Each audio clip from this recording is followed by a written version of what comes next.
तो ये दो क्वेश्चंस जो मैंने आपको होमवर्क दिए थे, आओ इनके आंसर्स को हम डिस्कस करते हैं। देखो पहला क्वेश्चन कह रहा है calculate number of atoms of each type and total number of atoms in 4.4 gram CO2। तो जैसा मैंने आपको फ्लो चार्ट में सिखाया, सबसे पहले आप मोल्स निकालो, मोल्स ऑफ CO2। तो मोल्स ऑफ CO2 कितने आएंगे? Given mass 4.4 upon its molar mass that is 44.1। Moles को कैलकुलेट करने के बाद आप मोल से क्या कैलकुलेट करोगे? Number of molecules. तो जब भी आपको मोल से नंबर ऑफ मॉलिक्यूल्स कैलकुलेट करने हैं तो आप इसको मल्टीप्लाई कर दोगे बाय Na। तो नंबर ऑफ मॉलिक्यूल्स कितने हो गए? 0.1 into Na that is Avogadro's number. ये आ गए नंबर ऑफ मॉलिक्यूल्स। फिर से एक मॉलिक्यूल में कितने एटम्स हैं? एक कार्बन और 2 ऑक्सीजन, यानी टोटल 3 एटम्स हैं। तो नंबर ऑफ मॉलिक्यूल से आपको निकालने नंबर ऑफ एटम्स। तो एक मॉलिक्यूल में जितने एटम्स होते हैं उससे मल्टीप्लाई कर दो, तो ये हो गए नंबर ऑफ मॉलिक्यूल्स। एक मॉलिक्यूल में 3 एटम्स हैं, तो इतने मॉलिक्यूल्स में कितने हो जाएंगे? 0.1 into Na into 3 that is 0.3 Na atoms. तो ये तो आया total number of atoms. Atoms of each type, तो एटम्स ऑफ ईच टाइप बड़ा आसान है। इस एक CO2 मॉलिक्यूल में कितने कार्बन एटम है? एक। तो इतने CO2 मॉलिक्यूल्स में भी कितने कार्बन एटम्स होंगे? तो नंबर ऑफ कार्बन एटम्स कितना हो जाएगा? 0.1 into Na that is number of molecules into 1। क्योंकि एक मॉलिक्यूल में एक कार्बन एटम है, तो इतने मॉलिक्यूल्स में इतने कार्बन एटम्स होंगे। Similarly number of oxygen atoms बताओ कितने होंगे? Very good, 0.1 into Na into 2। तो इस तरह से हम इस क्वेश्चन को सॉल्व कर सकते हैं। ये मैं आपसे डिस्कस नहीं कर रहा हूं, मैं आपको इसके डायरेक्ट आंसर्स दे रहा हूं। इसका आएगा टोटल एटम्स। टोटल एटम्स आपके पास आएंगे, देखो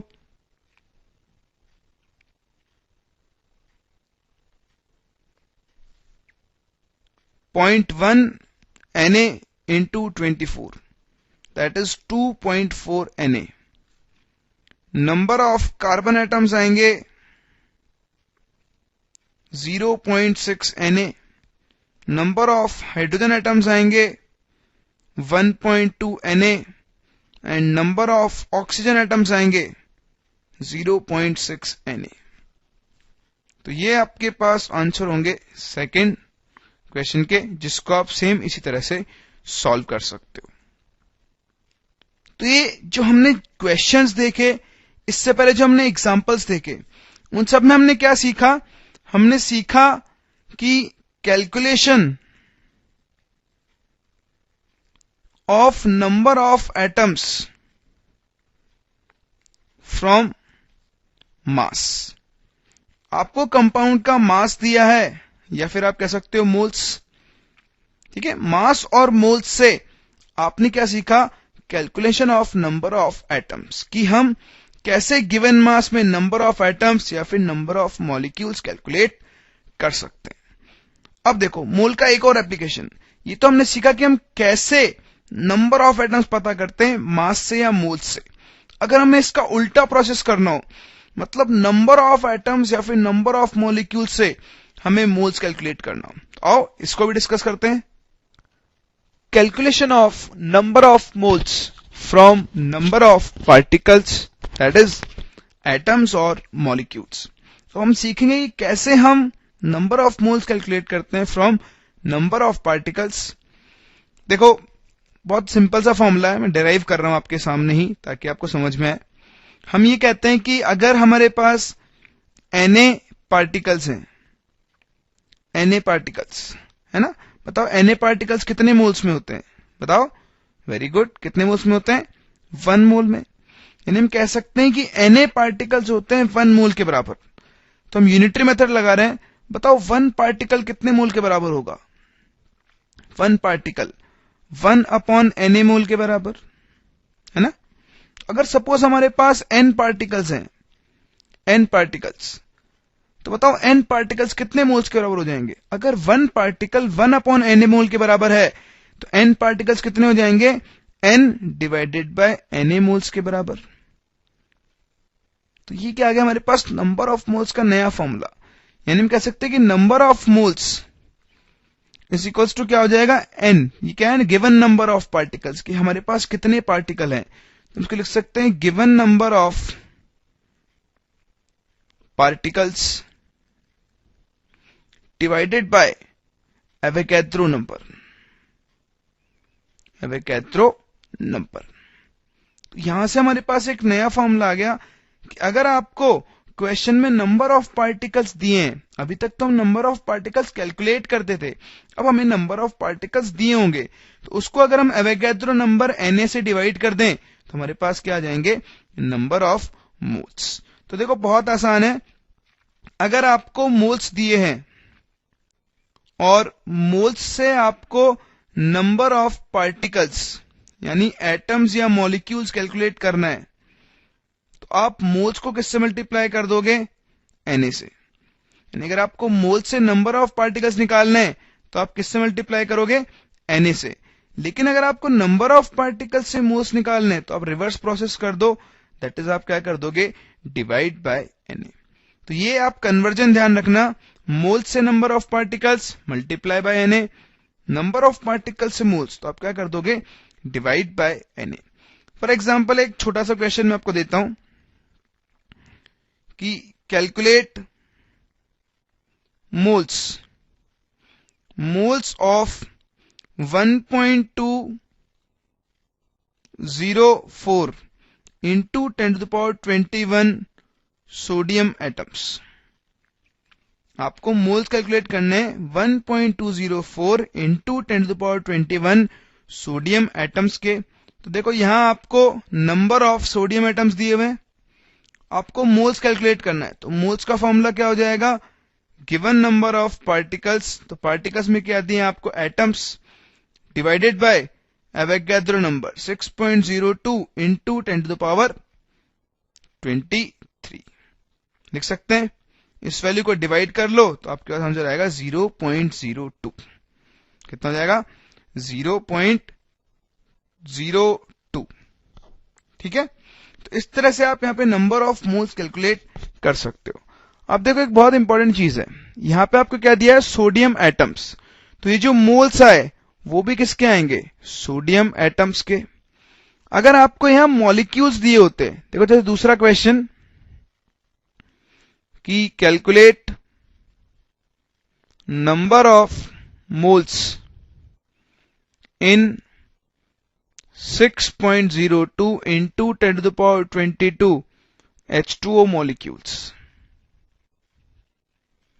अब यहां पे आपको क्या दिया है, H2O मॉलिक्यूल्स दिया ना, H2O मॉलिक्यूल्स। तो यहां पे जो मोल्स आएंगे वो भी किसके आएंगे, मोल्स ऑफ H2O मॉलिक्यूल्स। ये डिफरेंस आपको ध्यान रखना होगा, मॉलिक्यूल्स दिए हैं तो मोल्स भी किसके आएंगे, मॉलिक्यूल्स के। एटम दिया है तो मोल्स भी किसके आएंगे, एटम्स के। ऐसा नहीं है कि एटम दिया और आप मॉलिक्यूल्स के मोल्स लिख दो, या फिर मॉलिक्यूल दिया और आप एटम के मोल्स लिख दो। समझ में आता है, एटम दिया है तो एटम्स के मोल्स आएंगे, और मॉलिक्यूल दिया है तो मोल्स ऑफ H2O मॉलिक्यूल्स कितने जाएंगे, given number of particles 6.02 into 10⁻22 divided by Avogadro number 6.02 into 10⁻23। तो वैल्यू कितनी आ जाएगी, 0.1 मोल। समझ में आता है।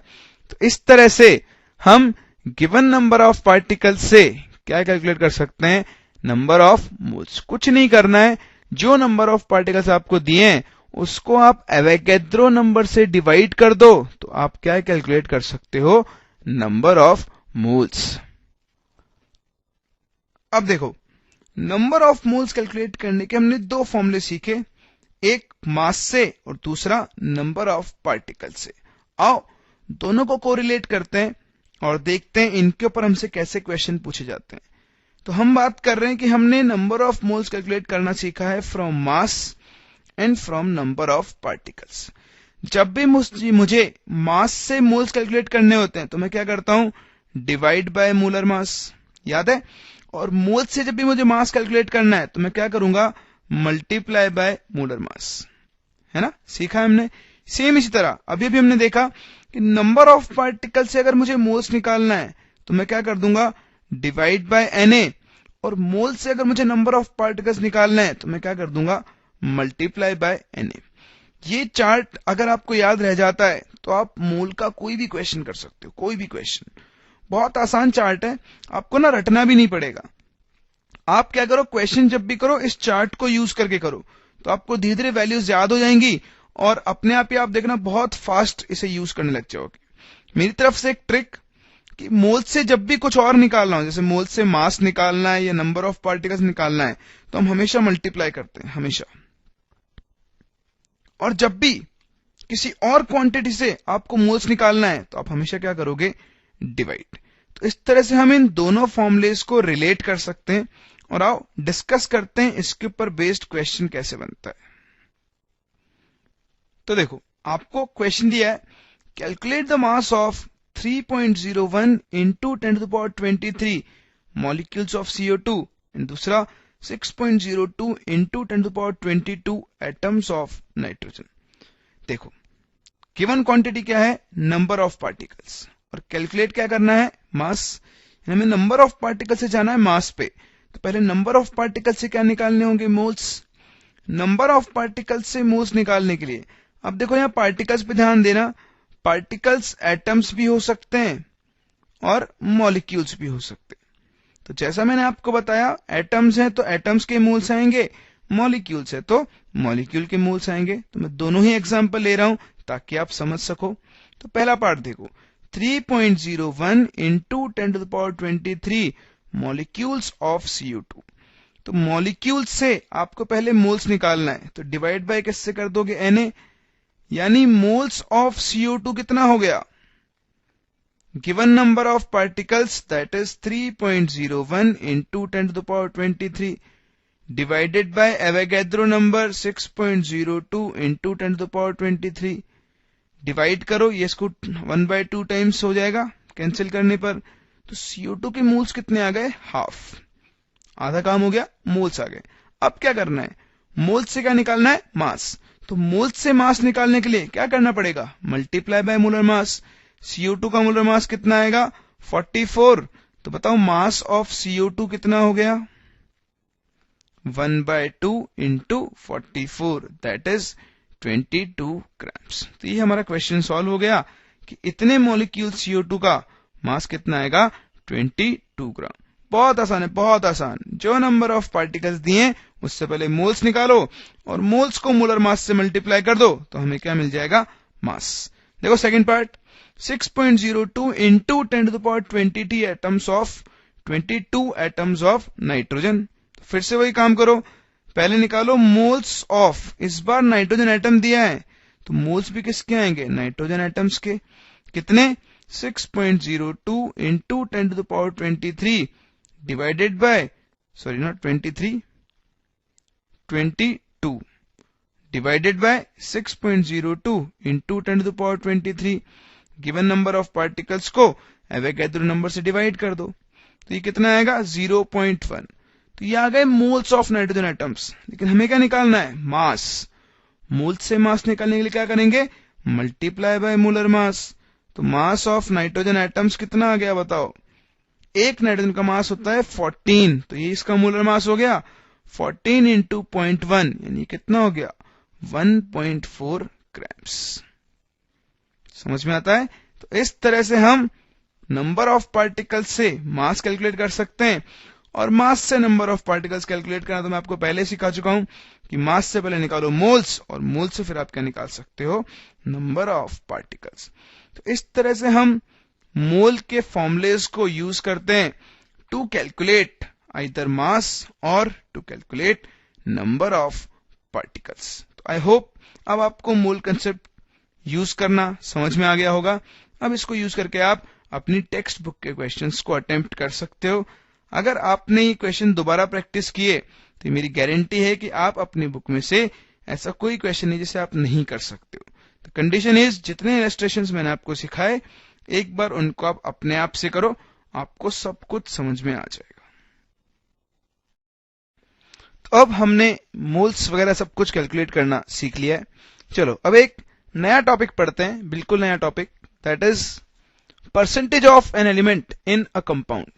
एक कंपाउंड में एक एलिमेंट का कितना परसेंट प्रेजेंट है उसे कैलकुलेट करना। तो बहुत आसान है ना, बहुत आसान है। आपको परसेंटेज निकालना तो आता ही है। फॉर एग्जाम्पल ये एक बॉक्स है, बॉक्स। इस बॉक्स में हम कुछ चीजें रख देते हैं। मान लो मैंने इसके अंदर कुछ बॉल्स रखी ना, बॉल्स रखी। मैंने रखी 10 ब्लू बॉल्स और 15 रेड बॉल्स, और मैंने रखी मान लो 10 ग्रीन बॉल्स। ठीक है, इस बॉक्स के अंदर मैंने 10 ब्लू बॉल्स, 15 रेड बॉल्स और 10 ग्रीन बॉल्स रख दिए। बताओ, क्या आप मुझे बता सकते हो इस बॉक्स में ब्लू बॉल्स का परसेंटेज कितना होगा? बताओ कितना होगा? Number of blue balls 10 divided by total balls. Total balls कितनी है? 35 इंटू 100 लिख सकते हैं। बताओ रेड बॉल का परसेंटेज कितना होगा? रेड बॉल्स का 15 बाय 35 इंटू 100 लिख सकते हैं। तो इस तरह से हम ब्लू, रेड, ग्रीन तीनों बॉल्स का परसेंटेज कैलकुलेट कर सकते हैं, क्योंकि हमें उनके नंबर पता है। चलो क्वेश्चन को थोड़ा सा और चेंज करते हैं। मैं कहता हूं कि जो ब्लू बॉल्स हैं, ब्लू बॉल का मास है 2 ग्राम्स, जो आपकी रेड बॉल्स हैं उसका मास है 3 ग्राम्स, और जो ग्रीन बॉल्स हैं उसका मास है से 5 ग्राम्स। अब आप मुझे बताओ percentage of blue balls by mass कितना होगा? बाय मास बताओ क्या करना पड़ेगा इस बार आपको पहले टोटल ब्लू बॉल्स का मास निकालना होगा। एक ब्लू बॉल का मास है 2 ग्राम्स, 10 ब्लू बॉल्स का मास कितना होगा? 20 ग्राम्स। सिमिलरली 15 रेड बॉल्स का मास कितना होगा? 45 ग्राम्स। और ग्रीन बॉल्स का मास कितना हो जाएगा? 50 ग्राम्स। तो आपको ब्लू बॉल्स का परसेंटेज बाय मास निकालना है। तो आप क्या कहोगे कि मास ऑफ ब्लू बॉल्स, जितनी भी ब्लू बॉल्स प्रेजेंट है ना, divided by total mass of box into 100, ये लिखेंगे। तो कितना हो जाएगा? 20 डिवाइडेड बाय, देखो 50 प्लस 45 95 प्लस 20 कितना हो जाएगा? 115 इंटू 100। तो ये हो जाएगा परसेंटेज ऑफ ब्लू बॉल्स। इसी तरह आप रेड बॉल्स और ग्रीन बॉल्स को कैलकुलेट कर सकते हो, कर सकते हैं ना, ऐसा कोई दिक्कत नहीं है आपको। बस यही आपको करना है जब आपको एक एलिमेंट का परसेंटेज निकालना है एक कंपाउंड के अंदर। जैसे फॉर एग्जांपल मान लो मैं कंपाउंड का एग्जांपल लेता हूं H2O। H2O, ये जो भी हम परसेंटेज कैलकुलेट कर रहे हैं वो कर रहे हैं बाय मास। तो हम क्या करेंगे, मुझे अगर हाइड्रोजन का परसेंटेज निकालना है, परसेंटेज ऑफ हाइड्रोजन, तो मैं क्या करूंगा, मैं लिखूंगा mass of hydrogen divided by total mass into 100। बताओ इस H2O में हाइड्रोजन का मास कितना होगा? एक हाइड्रोजन का मास होता है 1, तो 2 हाइड्रोजन का मास कितना हो जाएगा? 2 ग्राम्स। प्लस एक ऑक्सीजन का मास कितना होगा? 16, तो टोटल कितना हो गया? 18। तो 18 ग्राम H2O में 2 ग्राम हाइड्रोजन है और 16 ग्राम क्या है? ऑक्सीजन। तो परसेंटेज ऑफ हाइड्रोजन क्या हो जाएगा? Mass of hydrogen upon total mass of compound into 100 लिख सकते हैं। मान लो इसे H2SO4 है, H2SO4, तो H2SO4 का मोलर मास निकालो। 2 plus 1 sulphur 32 plus 4 into 16, overall value आएगी 98। तो मान लो मुझे बताना है परसेंटेज ऑफ सल्फर।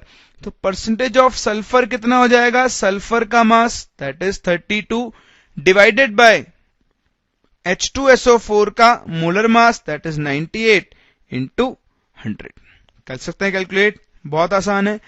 तो इसी तरह से हम अब इस फॉर्मूले को जनरलाइज कर सकते हैं कि percentage of an element in a compound can be calculated by percent by mass of element is equals to mass of element in the compound upon molecular mass of the compound into 100। तो ये एक generalised formula हो गया जो आप पहले से ही जानते हो कि आपको जिस भी एलिमेंट का परसेंटेज निकालना है उस कंपाउंड में उस एलिमेंट का मास अपॉन कंपाउंड का मॉलिक्यूलर मास इंटू 100। तो इस तरह से हम किसी भी एलिमेंट का परसेंटेज एक कंपाउंड में कैलकुलेट कर सकते हैं। तो चलो इसके ऊपर एक क्वेश्चन करते हैं जो हमें एनसीईआरटी में ही दिया हुआ है। तो एक क्वेश्चन देखो, अ 0.24 gram sample of a compound of oxygen and boron was found by analysis to contain 0.096 gram of boron and 0.144 grams of oxygen. आपको एक कंपाउंड दिया हुआ है and this compound is made up of boron that is B and oxygen. आपको इस compound का percentage composition बताना है, मतलब आपको परसेंटेज ऑफ बोरोन बताना है बाय मास और आपको परसेंटेज ऑफ ऑक्सीजन बताना है बाय मास। तो परसेंटेज ऑफ बोरोन क्या हो जाएगा, mass of boron upon mass of compound into 100।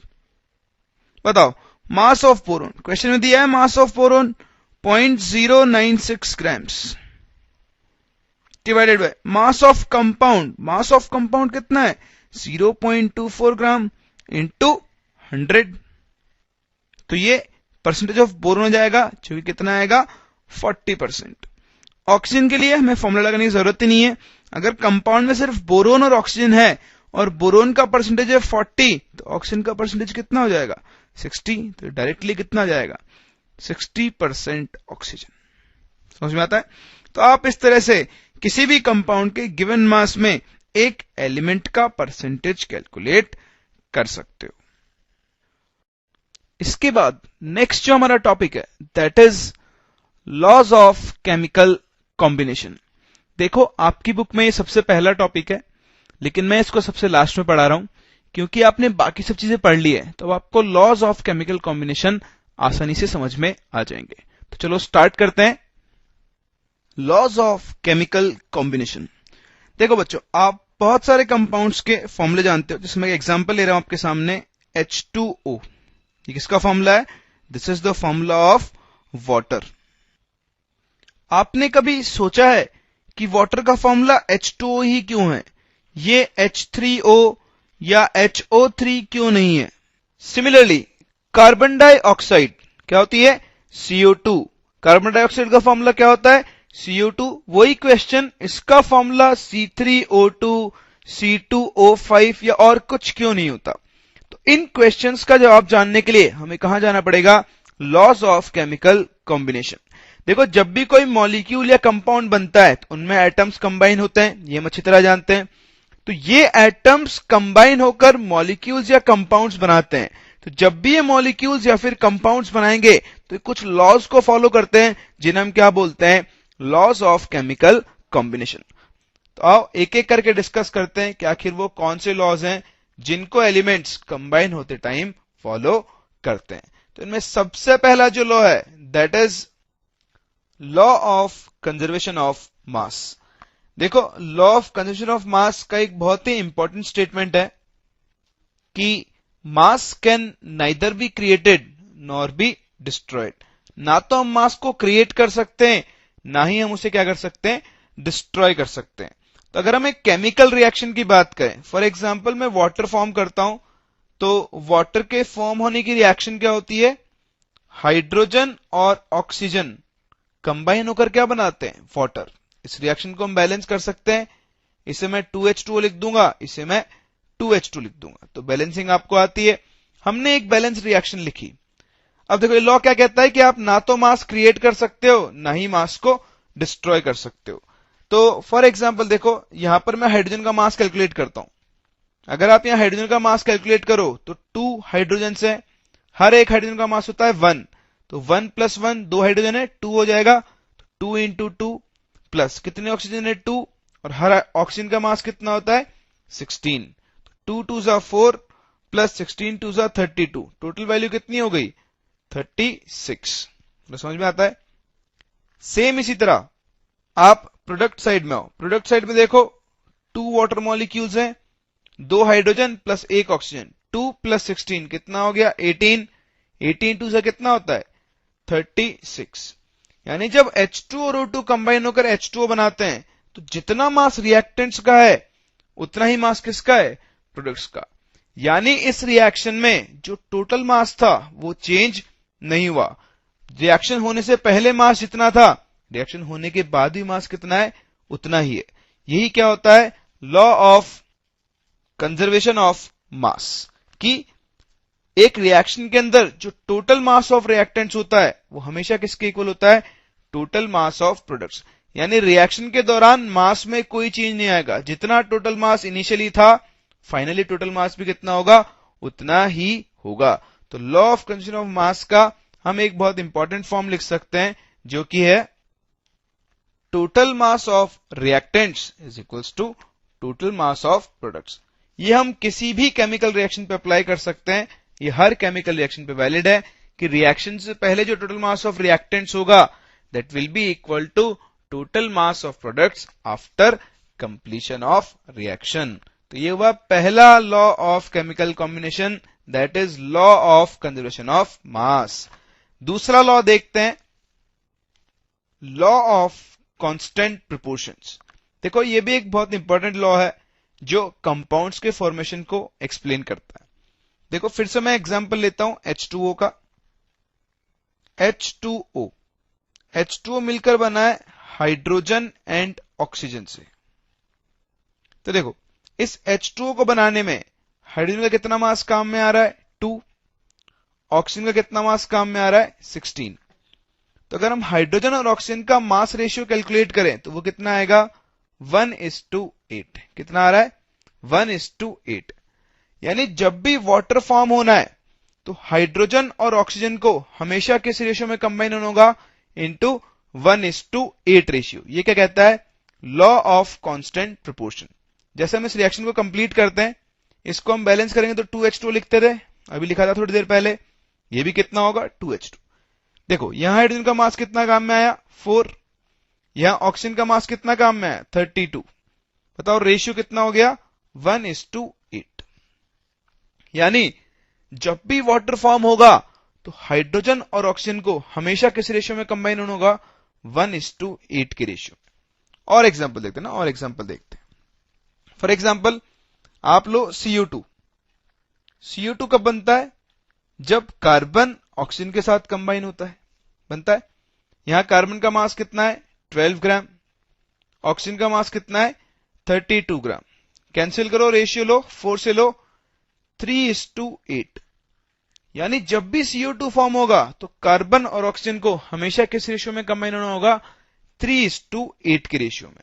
तो आप कोई भी कंपाउंड उठा लो, हर कंपाउंड में जब भी वो कंपाउंड एलिमेंट्स के कॉम्बिनेशन से बनेगा तो एलिमेंट्स को अपने मास के एक फिक्स रेशियो के अंदर कंबाइन होना होगा to form that particular compound.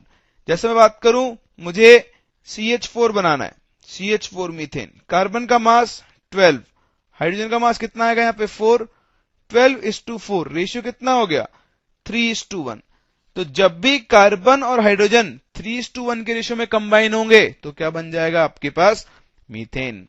तो यही होता है लॉ ऑफ कांस्टेंट प्रोपोर्शन, जो आपको सिखाता है कि जब भी किसी कंपाउंड को बनना है तो वो बनेगा by the combination of elements. और ये जो एलिमेंट्स कंबाइन होते हैं ये हमेशा अपने मास के एक फिक्स रेशियो के अंदर क्या होंगे, कंबाइन होंगे to form a particular compound. तो हम सिंपली इसको स्टेट कर सकते हैं as elements combine in a fixed ratio of their mass to form compounds like in these examples। तो ये दो मेन इंपॉर्टेंट लॉ हैं जिनको फॉलो करते हुए क्या होते हैं, कंपाउंड्स फॉर्म होते हैं और इन्हीं के बेसिस पर हम बैलेंस रिएक्शन लिखते हैं ऑफ फॉर्मेशन ऑफ कंपाउंड्स। तो ये था हमारा लास्ट टॉपिक इस चैप्टर का, और अब हम इस चैप्टर को यहाँ पे एंड कर सकते हैं। आई होप आपने इस चैप्टर से बहुत कुछ सीखा होगा। अब आपको बस क्वेश्चन सॉल्व करने हैं अपनी बुक से और देखना है कि जो आपने सीखा वो आपको कितनी अच्छी तरह आता है। तो हमारी तरफ से ये चैप्टर दी एंड है, बाकी आपके लिए बेस्ट ऑफ लक। अगर आपको यह वीडियो अच्छा लगा हो तो कृपया इसे लाइक करें। डेली ऐसे ही वीडियो देखने के लिए चैनल को सब्सक्राइब करना ना भूलें और बेल आइकन दबाना भी ना भूलें, ताकि आपको नए वीडियो की जानकारी तुरंत मिलती रहे। और अगर आपको लगता है कि आपके दोस्तों को भी इससे फायदा हो सकता है तो उनके साथ भी शेयर करें।